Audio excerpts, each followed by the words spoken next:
Hello, everyone. My name is Paromita Sen. Welcome to the session. I'm the Director of Data Science and Development at Moneris. So just to quickly, introduce myself, I'm a data science professional with over 15 years of experience, applying advanced analytics across variety of functions, including sales, marketing, technology, and risk. In my current role, I lead teams of data scientists and developers at Moneris who are focused on, kind of building scalable solutions that leverage payments data through AI and machine learning techniques. And yeah, in my free time, I like to, spend time with my family and travel. With things opening up, I'm hoping that we could do more of that. Um, so today, really, I'm excited to kind of talk about the topic, solving staycation spends. Um, and please feel free to ask questions, and I'll try my best to answer them through the course of the presentation. So today's topic is, essentially, how we are, innovatively using payments data to drive insights. We are looking, at consumer tourism behavior and spends based on like geography and location, and how that has been changing with the current situation. To start with, I'm going to briefly give a background about Moneris and the data that we have at our disposal. Um, I'll be focusing on domestic tourism case study where we use a machine learning algorithm to solve for tourism spending behavior and allocation, and how that has been used in many ways by marketeers and tourism agencies and even government to kind of take strategic business and investment decisions. I'll be doing a deep dive on some of the technical components as well, just to kind of show, how we work through the use cases, and um, as well as to kind of show you a bit more detail of what this work kind of looks like. So many of you are familiar with Moneris, and some of you may not. So Moneris is the largest payment processor in Canada, which is like a joint venture between RBC and BMO. That's our parents' bank. It processes for both online as well as in-store transactions, whether you tap it or swipe it or do e-commerce transaction. It processes across like all card brands, both like digital wallets like Apple Pay, Google Pay, and also kind of traditional plastic through Visa and Mastercard. We cover all issuing banks, within Canada.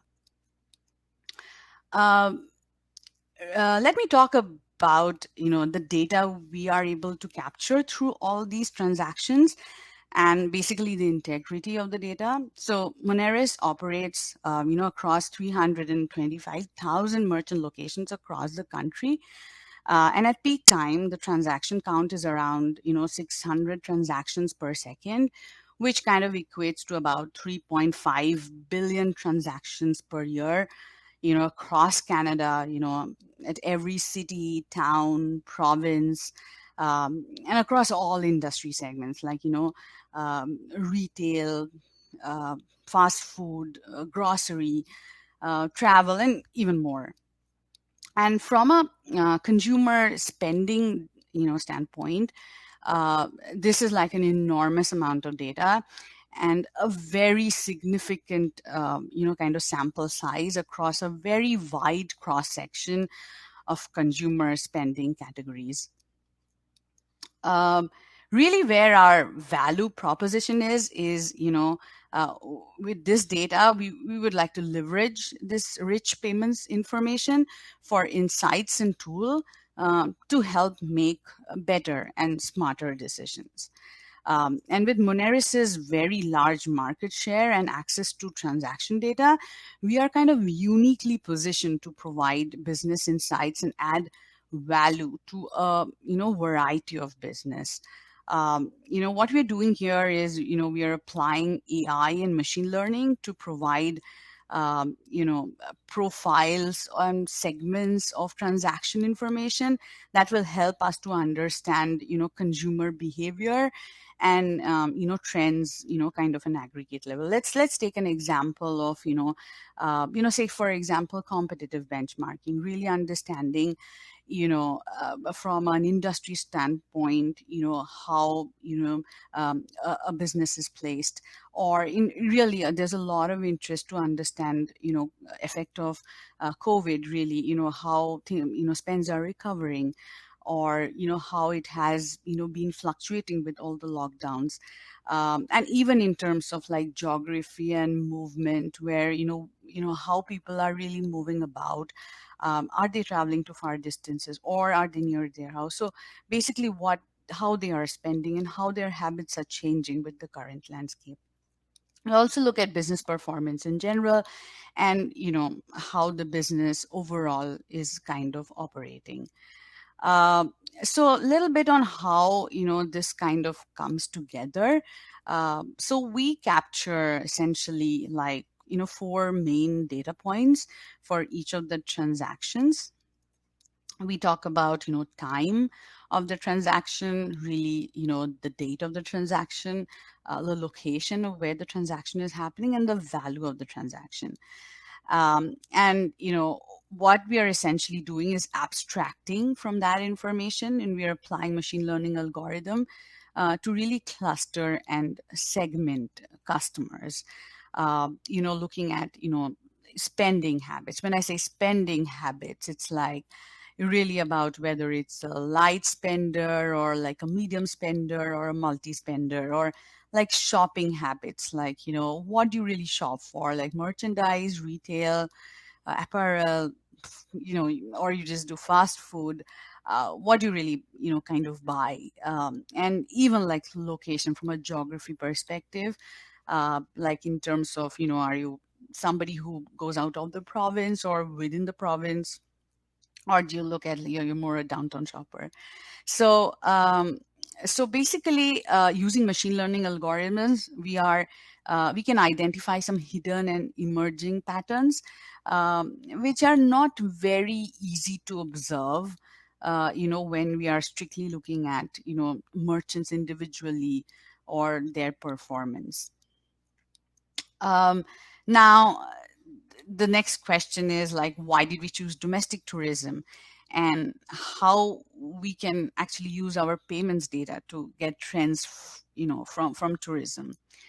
uh, so what we've seen is countries and tourism organizations across the world often tend to kind of focus on international tourism, because that's where the revenue is earned through kind of foreign travelers. But however, like domestic tourism remains like the leading form of tourism. And according to some studies, it's estimated in 2017, that's like before the pandemic, at 73% of global tourism spend. And that was basically domestic tourism spending.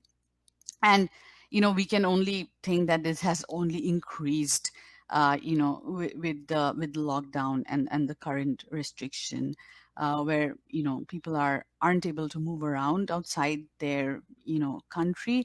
And in 2021 there has been really a lot of interest to understand domestic tourism patterns and spends, and some of the examples like travel within the province, or like with the city to rural or rural back, and then travel distance to shopping destinations, example travel to the restaurants or shopping malls, or you know and and essentially this kind of tourism data or insight is useful for like the public sector, as well as for private sector.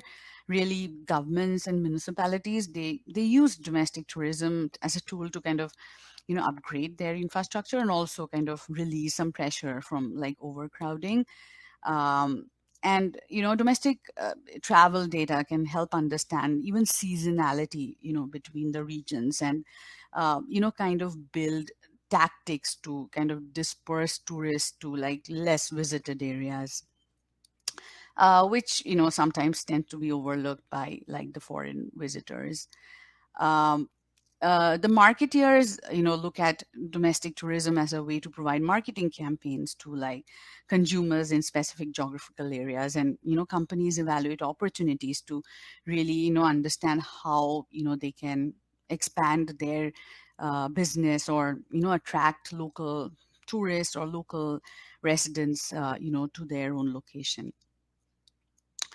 Um, Looking at with this kind of background and information, we have developed an algorithm to kind of determine consumers location of origin, which is what we are calling as home location, to really understand where they're coming from.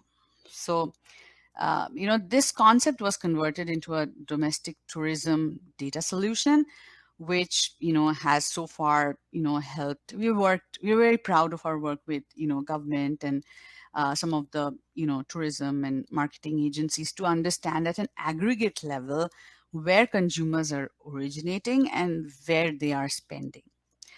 And as I said, like Moneris with its market share is uniquely positioned to provide this information. And we have utilized the available transaction data at Moneris to extract value and create this consumer tourism solution. Let me try to talk a bit about what exactly we are trying to solve for. As said previously, we have like four very important data points for our transactions, being the date, the time, the location of the transaction, and the value of the transaction. And there is like a whole lot of very interesting predictions or approximations that we can make using this information. Let's take an example of a tourist location, as you see in the slide, with like the big greenish yellow, kind of spot. And often it is of interest to understand from where the consumers are coming from, and this can be approximated by using transaction information. As you could see, like many of them are coming from like different provinces, or different cities or different postal codes, to kind of visit the tourist spot. So essentially we analyze the transaction information of customers, which is like billions of transaction information, with the assumption that most of the transactions occur for the consumer where they live. Like, for example, groceries or food or coffee, or gas. And with that, you can make an approximation that that's where they would be coming from. Essentially, with the basic assumption that consumers frequently transact in their day to day near to where they live. So with that, really, we identify the origin, which when they make a transaction outside of their origin, that's what we call the destination location, and the origin is where they are essentially coming from. Also interesting, we've been able to kind of also approximate how many days or nights that the consumer is spending at the destination location may be of interest. And for sure, there are some assumptions to be able to kind of determine, although to maintain its kind of level of accuracy. um, from a like a security standpoint, all of this information is calculated and aggregated and completely anonymized, and very, very secure. The algorithm is kind of built using a representative sample, which is using Moneris's transaction and volume information. And although we are, talking about the consumer level, but this is really anonymized and aggregated for 7 billion or even more, Moneris transactions across millions of unique fingerprints. It uses some underlying assumptions and thresholds, to kind of devise a method that aggregates that information in a very accurate way. And essentially, the data solution is all, kind of aggregated. And I'm going to show you an example of how we kind of use this solution in the slides later. And we, kind of aggregate on consumer transaction, average transaction size, and really, from one location to another. The origin and destination is essentially at an FSA, which is like a forward sortation area, which is the first three digits of the postal code. From a governance standpoint, just to kind of touch upon here that we have a very, very strong governance framework for all the models that are in place. And this is more from being secure and really gain the trust of the stakeholders, and to really maintain Moneris's brand and reputation. So there are basically four big pillars that we look into from a governance standpoint. There is privacy and regulatory. Basically, we would want to make sure that we follow all regulations and guidelines that is laid, for a payment industry. And we also, really take care of the privacy of our customers and stakeholders. And that's a very important bucket, to kind of maintain, the security and the trust with our customers. The second one is the performance. Essentially, we look at when you're building, we have very set processes to, kind of look at accuracy and really coverage, and if there is any biases. So all data have some kind of biases, and we would like to kind of standardize. We have methods to standardize the data in such a way to kind of remove some of those biases so that the data is as representative of the population. We have a very strong ML operations in place where we look at really the life cycle of some of these, algorithms, and how it is being used, and controlling, the change, and in situations change. Like we've seen patterns changing, and there might be inputs that needs to be changed into the models, and that is typically taken care by a very strong operations that goes behind the automation, as well as automation that goes behind the ML operations. And above all, transparency. We just want to make sure that people understand what we are doing. It's not a black box.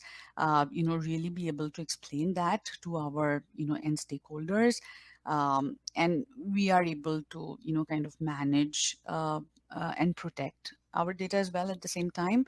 But so that the stakeholders are able to use it, understand and use it effectively, what we really are doing in this area with this technology. um, Deep diving into some of the technical components. So high level, the origin location. So the cardholder location is predicted using an unsupervised machine learning technique. It's a kind of a clustering algorithm of all the transactions, is based on geospatial data and detects patterns based on spatial location and the distance to a specified number of neighboring transactions. It's called unsupervised because it doesn't require you to label the data or label the consumer that they come from here. It works by detecting where transactions for a consumer is very concentrated and where they are separated, through where it is empty. The prediction works under the assumption that the location where the density of transaction of the consumer is the highest is where the consumer is originating from.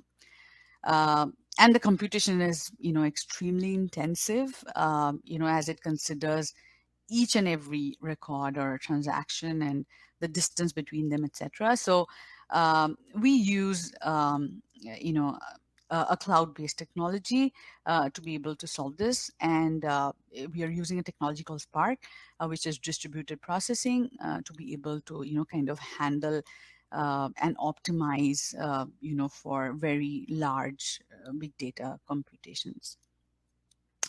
As you can see here in this diagram, there are like two different clusters identified. One is the home location, um, and basically, that's where, the origin is. And there could be, work location, basically working, looking at like, some patterns that, you see as, spending patterns that you see differently from a home location to a work location can actually differentiate that.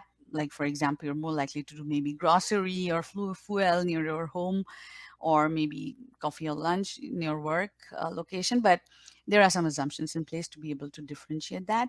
And in some case, there is, approximately two equal locations, and both are considered to be, origin location of the consumer. And, there are several criteria that are used to, maintain the accuracy of the origin and approximation and the prediction.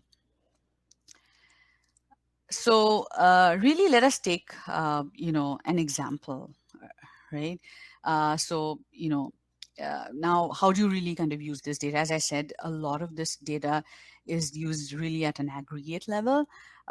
Let's take, say, for example, Niagara to be a tourist location, and GTA, which is essentially like the origin. So what we're doing is aggregating this information from GTA to Niagara, GTA being the origin, Niagara being the destination.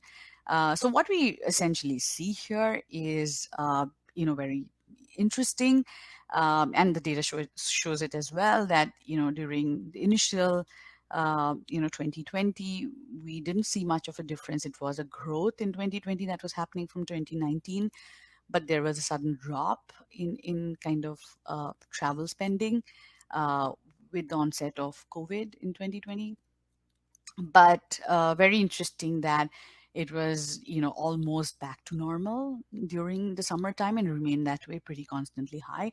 So it's kind of comparing against 2019 versus 20, and we are able to see clearly, and study a pattern into how consumers are moving from one location to the other.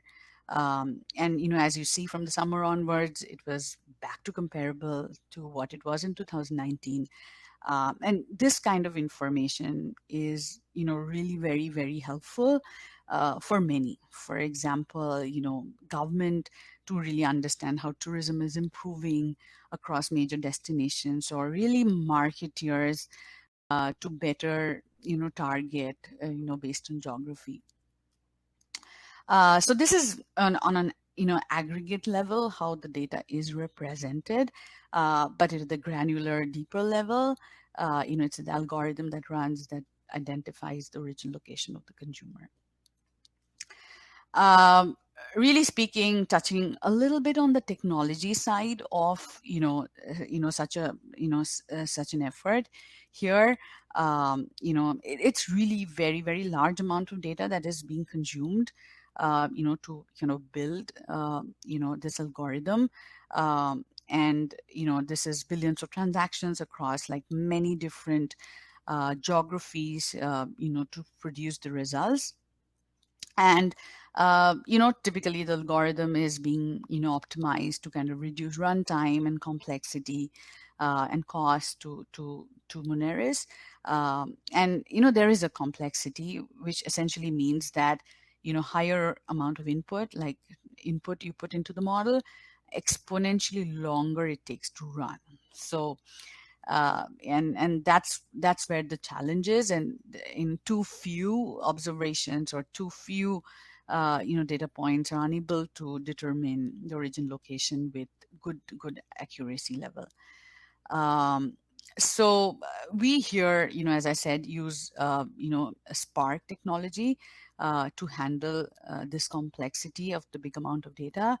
And we use several, optimization techniques like partitioning and really inbuilt optimizers and ordering to really kind of get this kind of level of runtime that is acceptable, and that is something that is sustainable for us to kind of keep the algorithm updated every time.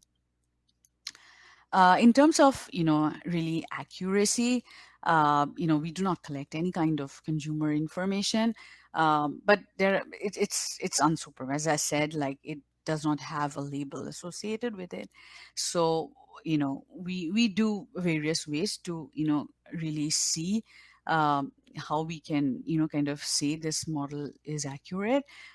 We actually look at the average distance the person runs in errands, and, that should be taking place, and there is a probability that we are able to calculate that it takes place within a larger geographical area. We also look at, like, at the individual merchant level, and look at the distribution of, their customers coming from different origin, and if it is an acceptable distribution, because, under the assumption that when you have a store, you're more likely to have customers from near where the store is rather than from like maybe 50 or 100 kilometers away. So there's an acceptable range of distribution, that kind of gives us an idea about how accurate the results are. And with that, a couple of different ways, we've been able to get an accuracy up to like 88% at an FSA level, which is the 3-digit postal code. Moving on to, some of the improvement areas. We do constant checks and make sure that, it makes sense from a location perspective. For example, in e-commerce, merchant really, the a data point coming from them, it cannot be really used for location, given that it's kind of centrally processing all the transaction at a particular location. But, in general, there are, like, business biases, or there are, like, Moneris has presence, higher presence in certain areas, in certain locations. And, there are some other, like, for example, they also have some biases in maybe in certain industries, and, that's with typically with all kinds of data. But we do, as much standardization as possible to be able to, kind of really mitigate some of those biases. And also, in general, because, a lot of our merchants are in metropolitan areas, the algorithm typically tends to, place people near the metropolitan areas more than the others, because of how the population is kind of distributed, and which is kind of fair. But again, we try to standardize it as much as possible, so that it is a more representative sample, to the to a representative to the population.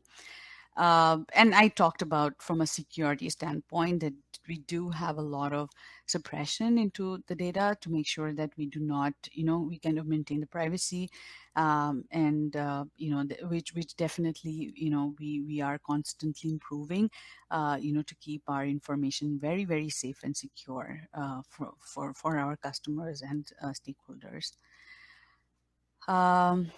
So this was an example, of really how we, using machine learning and AI. And there are newer versions of the model that we are constantly updating and improving. And as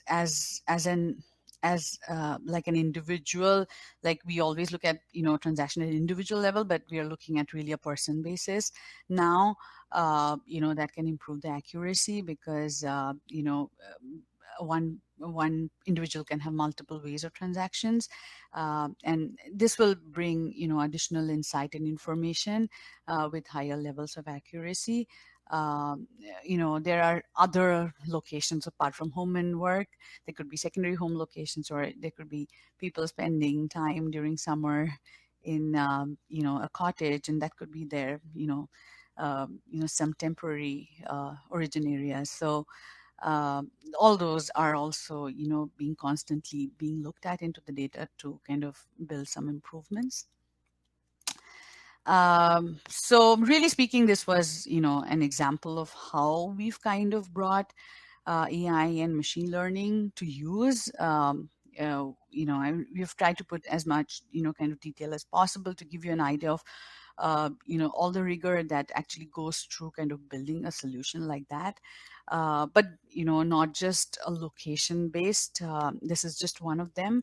And because of the current situation, it was very important for people to understand how people are moving around and the spends are changing, and with how people are traveling, etc. But there are several additional applications, and other ways of using really payments data.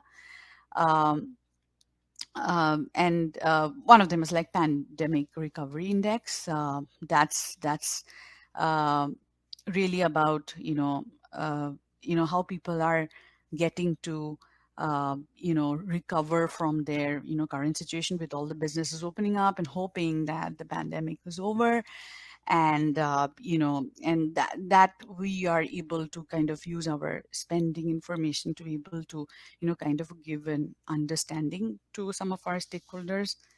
um, and we've worked with some of, we're very proud of our work with some of our organizations who actually provide support to some of the regions, where they can support some of the local shops, to kind of gain back from or kind of come back from the pandemic or COVID situation, and how funding can be allocated based on how performance is for different areas. And those are some of the things that we have kind of worked, and it's based on like forecasting models, and really creating an index out of it, and how our merchants or customers are really coming out of the pandemic.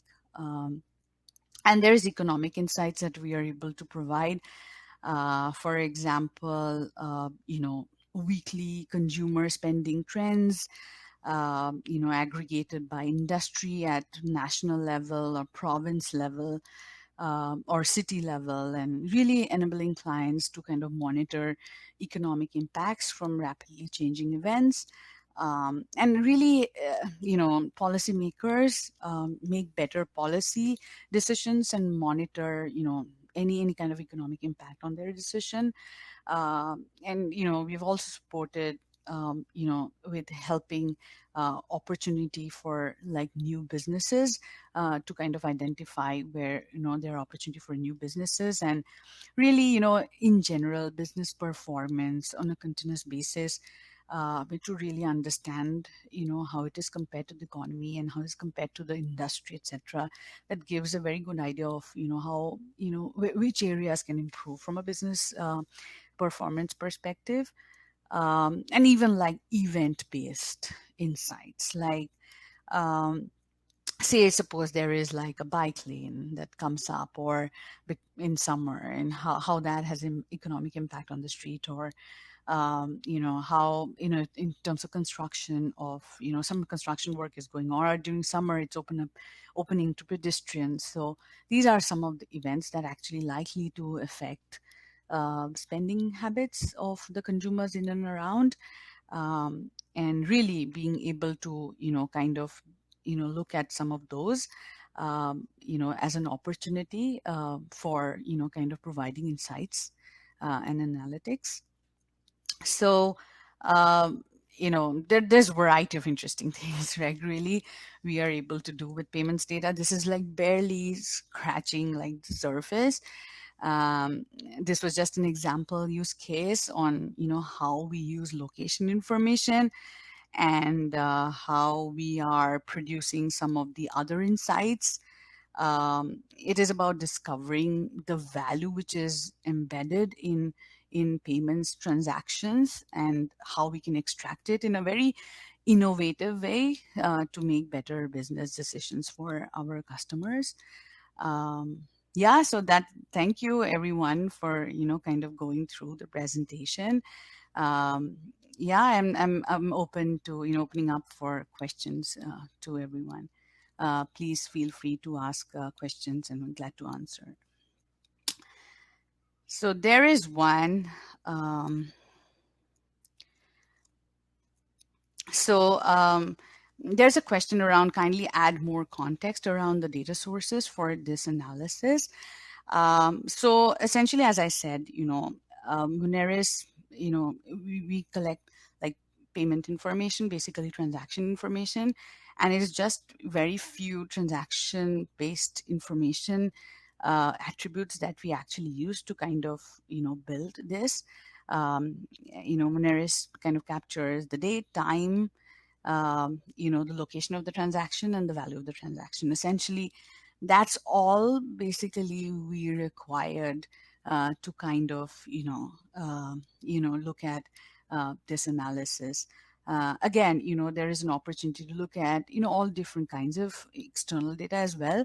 Looking at demographic information, or being able to understand from an industry standpoint, total spending from the economy.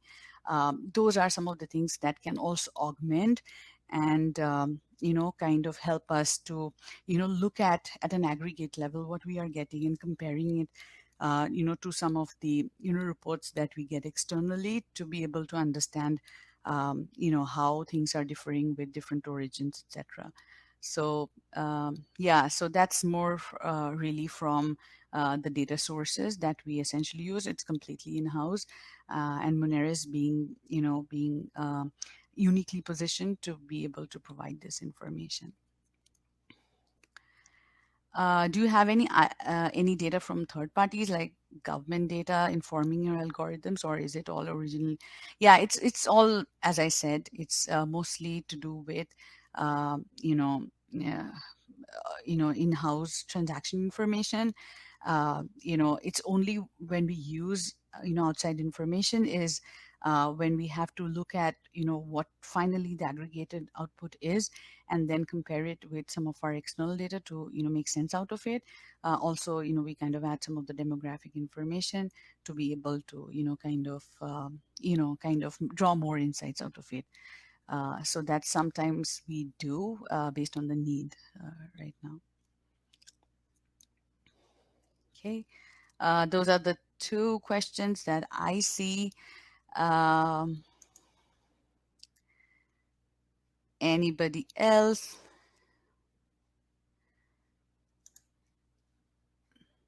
Yeah.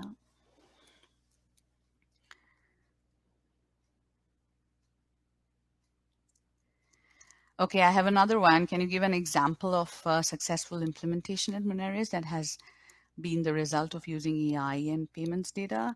Yeah, I mean, this is one of the areas that where we did implement this.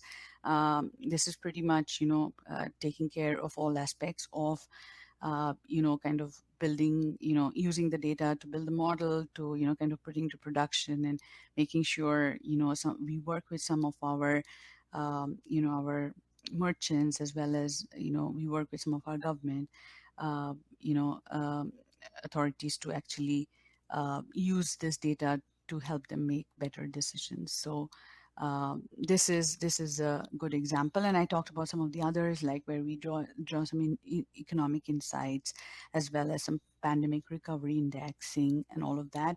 That is also something that we are doing successfully, where we are using really machine learning with the payments data.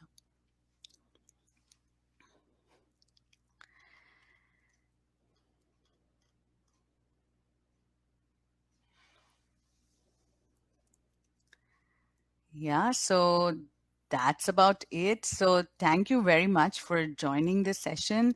It was really nice, to kind of speak about the work that we are doing at Moneris with data. There's a lot that we can do with data, and we are very excited to be in this space. So thank you very much, everyone, for joining.